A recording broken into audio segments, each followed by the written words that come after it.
he makes his own music and then kind of speaks urban poetry over the top of it.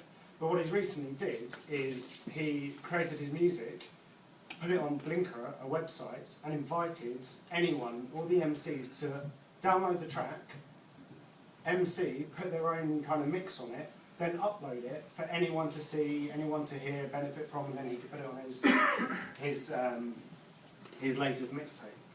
And kind of, I think, well, I know a lot of you know that for me, I'm kind of fascinated by how the internet is just kind of revolutionising society. But I love that as an example of moving from trying to control everything to understanding how, if you open up, if you give something away, if you become more transparent, more open, how you can benefit, whether it's what you're actually trying to achieve, or whether it's using other people as resources, or just to make them feel more engaged in what you do. So it's kind of a whole shift from pushing, making, asking people to do, whether it's advertising, whether it's employees, whether it's government, to actually enabling what people want to do in their human nature. Because that's, for me, that's what I'm really researching a lot about. What's human nature? What do people want to do? And how can an organisation try and enable that behaviour and create value from it?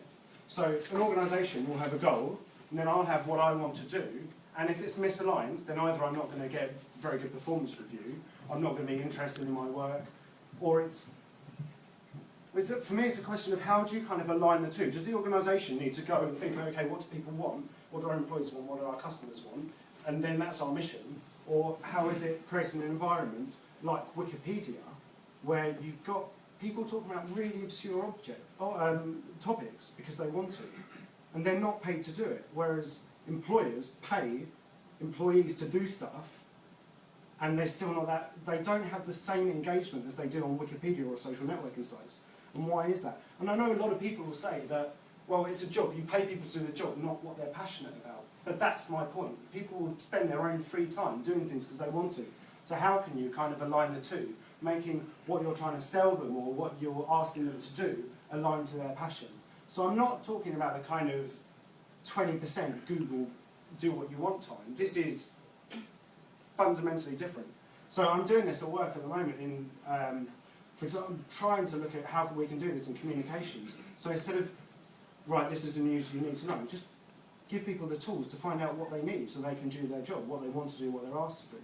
For IT, instead of blocking stuff and saying what you can do, understand what people want to do, then advise them and consult. So my kind of passion is, now the internet exists, it's fundamentally enabling this people power. Now we're seeing in politics, when people get together, they're hugely powerful, that power is going. So how do you really channel this and make the most of it?